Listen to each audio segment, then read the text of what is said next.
Hi hello மக்களே, வணக்கம் and welcome back to our channel. என்னோட சினிமா வித் மீ காமேஷ். இன்றைக்கி நம்ம சேனலில் பார்த்தீங்கன்னா ஒரு சூப்பரான டேரக்டரோட அடுத்த படத்தோட அப்டேட் தான் பார்க்க போகிறோம். ஸோ அந்த டேரக்டர் யாருன்னு பார்த்தீங்கன்னா பிரசாந்த் நீல். ஸோ இப்போ ரீசெண்டாக பார்த்தீங்கன்னா பிரசாந்த் நீல் அஜித்தை அவரை பேஸ் பண்ணி ஒரு படத்தை எடுக்கலாம் இருந்தார். அண்ட் ஆல்சோ இப்போ அடுத்தடுத்து பார்த்தீங்கன்னா ஒரு KGF 3க்கும் ரெடி பண்ணிட்டு இருக்காருன்னு சொல்லலாம். ஸோ இந்த படத்தில் பார்த்தீங்கன்னா இப்போ ஒரு சூப்பர் அப்டேட் வந்திருக்கு பிரசாந்த் நீலோட சினிமாட்டிக் யூனிவர்ஸ்ல இருந்து. ஸோ ஒரு அடுத்த படம் பார்த்தீங்கன்னா ஒரு டிஃப்ரெண்ட்டாக குக் பண்ணிட்டு இருக்காரு அப்படின்னு சொல்லிட்டு ஒரு நியூஸ் வந்திருக்கு.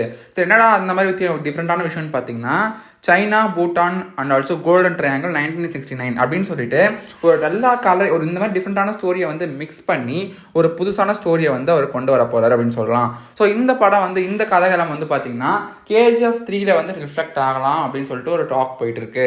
ஸோ இப்போ பார்த்தீங்கன்னா இவர் அஜித்தையும் சரி AK-64 இவர் இன்டகிரேட் பண்ணி எடுக்க போறாரு. அண்ட் ஆல்சோ லைக் NTR 31 அப்படின்னு சொல்லிட்டு அவரோட படமும் வரப்போகுது. ஸோ இந்த மாதிரி சொல்லிட்டு அவர் அடுத்தடுத்து நிறைய படத்தோட அப்டேட்ஸ் கொடுத்துட்டே இருக்காரு.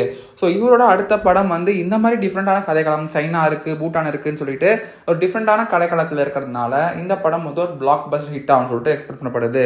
அண்ட் ஆல்சோ இந்த படம் பார்த்தீங்கன்னா 1969 அந்த இயரை பேஸ் பண்ணி இருக்கலாம் அப்படின்னு சொல்லிட்டு ஒரு டாக் போயிட்டு இருக்கு. பட் அவங்க கன்ஃபார்மாக இந்த கதைக்களம் தான் சொல்லிட்டு அவங்க எஃபிஷியலாக எதுவுமே சொல்லலை. ஸோ இந்த படம் எப்படி வரும்னு சொல்லிட்டு நம்ம வெயிட் பண்ணி பார்க்கலாம். இதை பற்றி என்ன நினைக்கிறீங்கன்னு சொல்லிட்டு நீங்கள் கமெண்ட்ல சொல்லுங்க. அண்ட் ஆல்சோ இந்த மாதிரி சூப்பரான அப்டேட்ஸ் உங்களுக்கு உடனே வரணும்னா இந்த நோட்ஸ் சினிமாவை சப்ஸ்கிரைப் பண்ணுங்க, மறக்காம பெல் ஐக்கானை ப்ரெஸ் பண்ணுறேங்க.